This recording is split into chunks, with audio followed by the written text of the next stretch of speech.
Sometimes you just gotta go bar down. Kirill, top titty 2x4 to end the game. That was nice. Bardown Beauties. That's the sexy part of the game, is it not? The plays and the goals and the. Yeah, that's what you guys like. I mean, it is great. And now, a new episode of Bardown Beauties with Jesse Pierce and Kirsten Kroll. In need of custom merch, SotaStick has you covered. That's right. Whether it's jerseys, tees, hats, you can go to SotaStick.com with your need for custom merch and they can get it done. Hey, and while you're there, you might as well peruse, shop. They've got fleece, they've got hoodies, they've got mugs, they've got socks, and of course, your favorite tees and hats, all custom by SotaStick. They're our favorite here at Bardown Beauties. They're the Minnesota Wild's favorite with their collabs. You've got P-Dub collabs, you've got Dinkytown collabs, basically anything you need or want here to represent your state, your sports, SotaStick has. Don't forget to smash Bardown Beauties at checkout for 15% off all purchases at sotastick.com.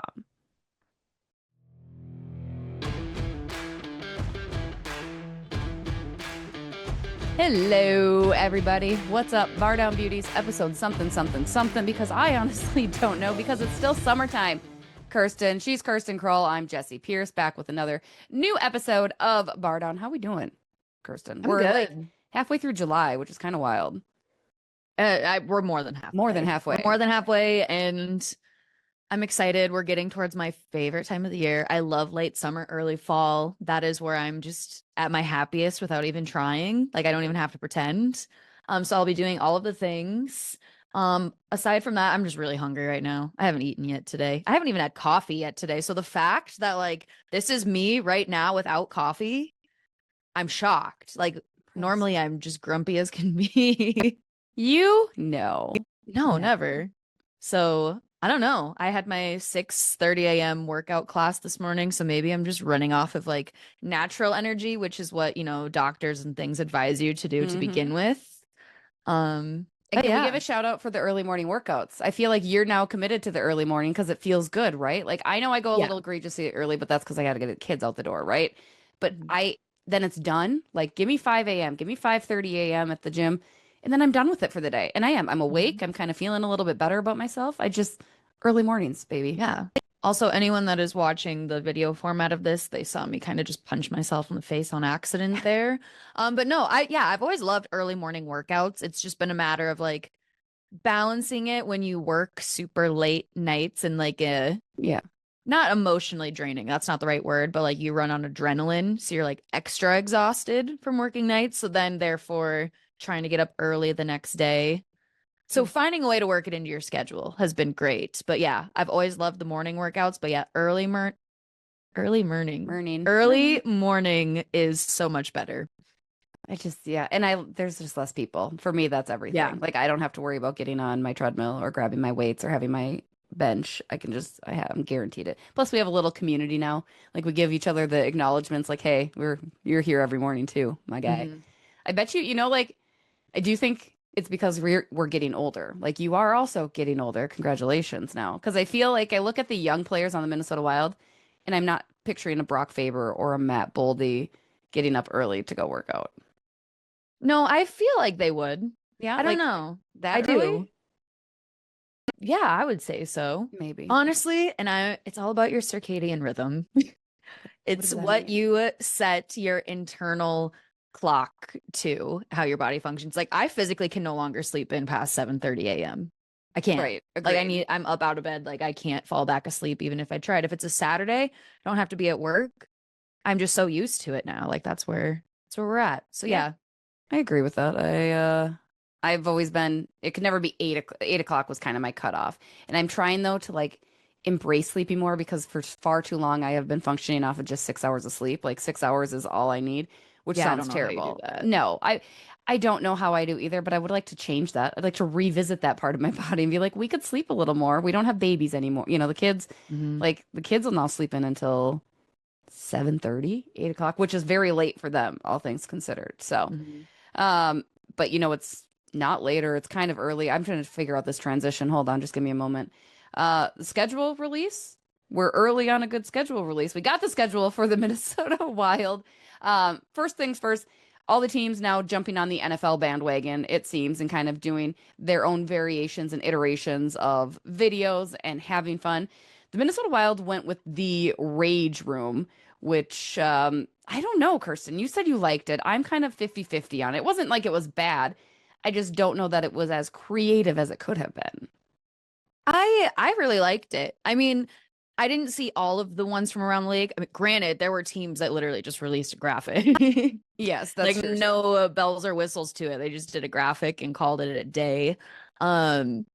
The only other one that I had seen that really stood out to me, and it was very simple, but it was funny, was what the Buffalo Sabres did with like the little drummies. Yes. And I think it was like a 2-for-1 graphic for their opponents. And it was for the New Jersey Devils and the Vancouver Canucks. And for the Devils, it was the Hughes brothers. And then they had like a blue wing, and it was over on the other side, and it said, "Wherefore art thou, brother?" Oh, see, I For missed Quinn it. Hughes. I suppose I only looked at theirs when they did like kind of the teaser of it. And my favorite one, which it's a gimme and it's a layup, but it was Toronto choking hazard on the chicken wing, which I was like, that's really good.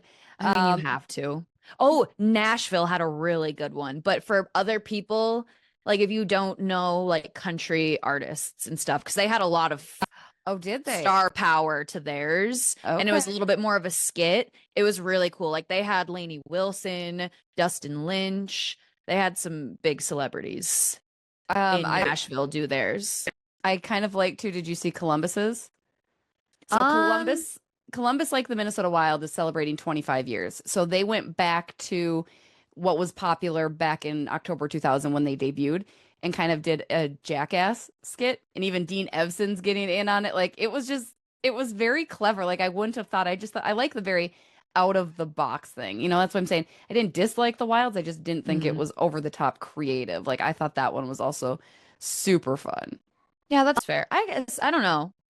I don't know what else I would have done for the Wild, because they kind of do their little not weird wild things all throughout the season. Right. And again, the Rage Room, it was fun. It was cute. It was clever. It had its cleverness when it put the opponents on there and whatnot. Yeah, in general, I love that the NHL is starting to embrace and adopt a little bit of humor. We're going to get to Cues with Abuse, but since we're talking schedule, there was one question in regard to the Minnesota Wild schedule that I wanted to pull up from Joe Boo, Phil S., wrong one. As you've done a deeper dive on the schedule, what stretch of games scare you and excite you? I guess I'm going to be so honest here. I was not looking at this schedule as far as like opponents when it came out, besides the home opener. A little surprised, not surprised that it's Columbus 2 years in a row, but I was not taking in the schedule like most fans to where they're like, oh yeah, this is going to be a tough stretch. We're playing a good amount of good teams. I'm like, when am I working? Yeah, no, 110%. What does my schedule look like? I looked at immediately at when the home games are, what the longest home stand is, which there's not anything like there was this year, right? Like you don't have the 9 game. I think I saw 6 game is the longest. I think November is 9 games, but it starts in October, right? End of there's October. 8 games in October, 9 November, 8 December. I think it's a lot. The later season gets a little less, but yeah, there's not like an 11 game March. Right. I mean, looking ahead, a lot of back-to-backs, which there are other teams that have a ton of back-to-backs too. But it just seems kind of crazy the amount that 14 back-to-backs for the Minnesota Wild. So that in and of itself worries me, if only for we still are TBD on what Jesper Wallsted's going to look like this year, right? Again, all the confidence heading in. He is your number 2 for sure. Philip Gustafsson's going to carry the bulk of the load. But if Jesper struggles and you have 14 back-to-backs, that worries me a little bit, Kirsten. Yeah, that worries me as well. Like that. I'm concerned just because there's a lot of unknowns heading into the new year. Yeah. And they've got some really kind of crazy setups. I'm trying to look quick. I like you, Kirsten, when I get the schedule, I look at the homestands and that's about the extent of it. I do love the amount of like Friday, Saturday games this year. I feel like there's not as many like early weeks. Like it's definitely a ton of weekend games, especially at home. So fans should love that. But looking at it, the Canada trip is going to be tough. That's in December. It'll also be interesting because you have that Olympic break this year. Yeah. So It's a lot Only of time. one game total Yeah, in February. right. Which lucky for me and you too, because I'm sure you'll be involved in some, is World Juniors is here in December as well. So we get to reap a little bit of the benefits there. Get a little hockey in St. Paul. Summer Showcase coming up starting this weekend at Ritter, heading into next week. Just an FYI if you're needing your taste of prospect hockey. But that also being said, so that's your schedule release. You're going to also get this year, Kirsten, your 25th anniversary sweater, and they will get to wear it 4 times. Are you excited? What's your vision? What would you do if you were going 25 years? Now, remember when the Wild debuted, it was that white uni. It's a white with a, I believe she's going to go, for those watching, Kirsten's excusing herself. I'm not sure if I'm supposed to tell you guys that or not, but I feel like she's probably going to go get the jersey of her dreams. The Wild, when they debuted, it's the white with the bear head, man, bear, pig logo on front. There was gold in it. I didn't love them. I don't love that version. I don't love the red ones even more. Like the red to me with the circle is the one I actually despise the most. Now that's not again from the early years, but it was pretty early on that you had the red options. Oh, there it is. This is my dream version. This is all I want. Okay. This, the bear claw, the lettering, like this is what I want. Who's on the back of it? Gabrick. I should have guessed I saw number 10. That should have been my immediate. Like, look at the bear markings. Like, we need to adopt that again. That's this true. whole thing is perfection. I love that is all I want. I feel, and it's simple in its own right. You know, like you had mentioned, you've got the font is a little bit more wild and yeah. Give me all the vintage in year 25. All the vintage. Okay. Which is weird to say 2000 is vintage, but it kind of is. I just vomited in my mouth. I'm sorry. I know. Give it all to me. When Nelly is announced at the State Fair, you know you're old because like that's the era of my music. Like State Fair artists, it's reserved for people that are past their prime. It's don't disagree, but don't necessarily agree. Like Old Dominion's gonna be there this summer. I do plan on going. Yeah. Country band. I know who Old Dominion is. They got a couple songs, a couple jams that I've heard of. Blake Shelton was great last summer. That's true. There was a lot of elders. Yeah. Well, that's just it. Blake Shelton goes back to the 90s for crying out loud. Like he has, there's 2 different versions of Blake Shelton. I don't know if people realize that, right? Like you had your old red version. And Austin. I love 90s country. Right. So like Blake Shelton was not nearly to the popularity he is now, but in a different way he was. Like Austin and Old Red, and even what's the other one? In a left will take you to the interstate. That's Billy Currington. Is that Billy Currington? That is Yes. Billy Currington. Okay. Anyway, I digress. I digress. Shout out Nelly, who I saw at the Twins game though. That was pretty fun. One of my favorite moments, actually one of my favorite moments was seeing OAR for the umpteenth time this past weekend, and then seeing Motion City Soundtrack, another band that I grew up on as a young child, and I'm like, God, I'm old. Like this is happening. Anyway, we're going to talk about our favorite moments in hockey this year, Kirsten. I wanted to circle back since we have the new schedule release out, all of that good stuff. What are some of your favorite moments from this season? Ooh. I am trying to travel back in time mentally right now because all things considered, you know what? No, not even playoffs, making a return to the playoffs. Like that's my probably highlight. It truly is so much fun working Stanley Cup playoffs. There's a different energy. It is amazing. Other thing I would say probably was just surviving March. March was nuts. Yeah. Not Wild related, seeing the Frost win their second back-to-back championship. That was counts. Amazing too. We'll count being a small part of that. So those are probably my top 3 that I would say. Very vague, except for the Frost one. Yeah. No, I think that's very valid points too. And surviving March was absolutely tremendous. I'm going to go back. I'm going to take us back, Kirsten. Come with me. Come with me on the journey back to October 15th to be exact. when Philip Gustafson scored a goalie goal. I mean, Oh, that has to yeah. be just so incredible. I still feel so bad that Marc-Andre Fleury did not accomplish this feat of his own, but pretty hell of a shot. Like, again, I need to try that. We're gonna have to work on getting that content because I need to see if I could do that because it seems incredibly hard to get the right loft and the speed and all of that in order to score. But Philip Gustafson, that was my number one moment. My number two moment is going to be April 9th, 2025, Minnesota Wild versus San Jose Sharks. Macklin Celebrini, a bunch of young kids. Should have been a gimme game. And while it wasn't, and while the score itself could have been frustrating, an 8-7 victory against the lowly Sharks, you got 4 goals from Joel Eriksson, who had returned after a number of games with injury. Kirill Kaprizov scores twice, including the overtime winner. Just a fun game to have covered. Also hate it because, again, 15, what is that? 15 goals scored? Yeah, that was a late night. It was a late night. I was annoyed by how late it was. But the excitement, like from a fan's perspective, I was glad they got to see that. And again, it gives me a little bit of excitement to watch teams like the San Jose Sharks start to come into their own because they're going to be a ton of fun to watch with all those young kids out there.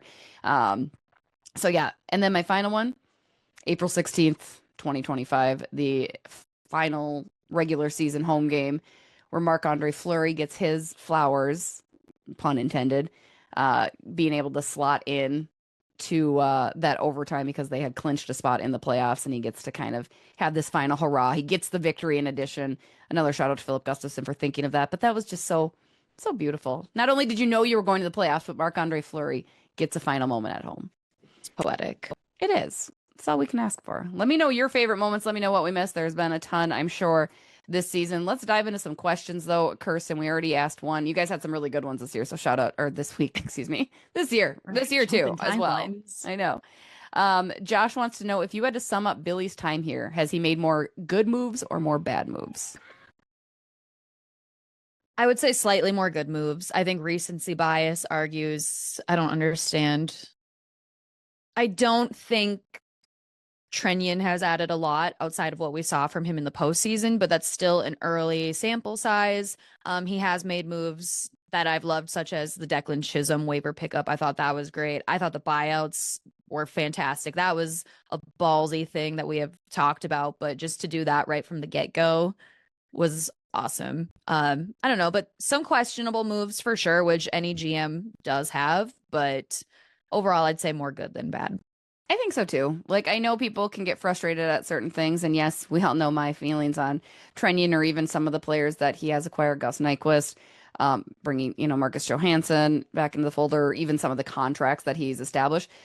But still, I hate to ever negate the things that we were all so excited about, right? Even the buyout situation, I think, was a great move. I still stand by that. I think bringing Marc-Andre Fleury into the fold, getting Brock Faber locked up, and not only just the trade in general, and Kevin Fiala was going to walk. Like, you weren't going to keep him. So for them to get Brock Faber back is great. Getting Matt Boldy signed to the contract that he has. Jake Middleton has turned out to be a really good asset, right? Like, yes, it's not to say it's all been great, and this isn't me ass kissing Bill Guerin at all, because there certainly have been his mistakes, as he's mentioned. But I think when you put him in the weights, like, he's done more good than bad. That's just my opinion. Yeah, once you really list out all of the attributes that we still have, it's like, yeah, he's done a really good job. Yeah, like, I think people are too quick. Like, it's an emotional roller coaster in sports, right? And we're too quick to be basing it off of the most recency bias. Like, he's done some good stuff prior to that. Yeah, so. I was guilty of that. I was a little clouded by recency bias. It happens. But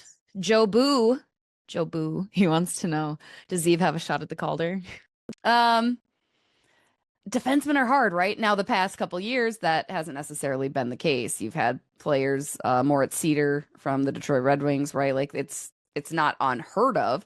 But we talked about it with Brock Faber, and Brock Faber wasn't able to get over that hump. He was going up against Connor Bedard, and Zeev is going up against Ivan Demidov in Montreal, who was incredible to watch. Like, all the excitement around him for the Habs is well worth it. So, no, but I don't think that's a bad thing. All right. It's not a problem. Like, there's one guy that gets to win it as a rookie. And I think Zeev, while he's a much more offensive defenseman, so that does help, I think, when you look at the qualifications, it's still not the goal scoring sexiness that people like. So that's the rookie that they're going to go for. So in my opinion, no, but it doesn't bother me that he doesn't. Yeah. Right. No notes. No, it's okay. Tony S wants to know how screwed will the Wild be if Rossi holds out? 60 points up the middle will be very difficult to replace with this roster, and nobody is giving up a 60-point guy for picks. The haters will tell you we'll be fine with an aged Hartman and an unproven Yurov. What say you? It ain't good. Won't be good if it happens. I don't know. I think the market this summer has kind of spoken for itself. I think the precedent's been set with what other players have been paid after they've been signed. I don't really know where things are at right now. I just know that there has been no agreement and seemingly no public buzz from other teams. I saw somebody propose, God, who was it? I think it was Montreal. Like maybe Montreal makes straight because there are teams, again, as we've talked about, so I'm not going to keep beating the dead horse. Billy's just put himself in a tough position where teams are going to lowball him because they can, or they're going to try. And again, Billy doesn't have to trade him. Now, will Marco Rossi hold out? Probably. The way that this is trending, and if there's not an agreement made, probably going to hold out. I don't think he plays. Maybe he does, but I think from his perspective, he's looking out for him. Billy's looking out for the team. It sucks. They put themselves into this position, but here we are. So I would love to get a haul back for Rossi. I just don't think it's not there. So it would, yeah. Let's say it's not going to be fine. It's not, I mean, It ain't it'll gonna be hurt. good. It's not going to be good. Yeah. Bottom line. Austin C. And we've got about 2 minutes left. So we'll crank this out. Do you think Kaprizov can replicate the production from last year and win the Hart Trophy this season? And do you think Faber has another level to his game that he unlocks this season? That was impressive. Goddamn. I know, right? So good. I do think Kaprizov can replicate. I think the reason I'm optimistic about that is because of how good he did look coming back from the injury. He's going to have all offseason to continue to work. I don't think it's a situation where he's coming in still hurt or still having this lingering thing. Yes, it's a concerning injury that will this be aggravated at any point, but I think he's okay. I think he went into the offseason healthy, feeling fine, and I think he's hungry to get the Wild to that next place, especially if this contract extension of his gets re-signed, which I know Alicia S wants to know, what date do we think? I think it happens before camp, but it's probably like 2 weeks before camp. I don't think there's any cause for concern, but I think if that extension gets signed, Kaprizov is a good enough guy that he's definitely going to be even more hungry to reproduce what he was doing last year. Brock Faber, definitely another level. He's just another year older, another year mature. I'm excited to see Brock continue on the upward trajectory. Yes. Beautifully done. I know. Final one for you. Name a good hockey day spot to go to next that isn't a rink or a field. Would Como Zoo be an option? Rochester, Minnesota sounds pretty great. Underneath the Corn Cob Water Tower. See myself out. Damn it. I'd like to do another river. I'd like to do a river version. And that's what we're going to do. More great questions. We'll try to get to those again. We're on a time limit of Zoom here. That's the whole real reason. So it happens. That's such life. Shout out to all you guys. Shout out to SotaStick. No episode next week, but we will be back the following week. And yeah, continue to enjoy your summer. We'll catch you later. Bye.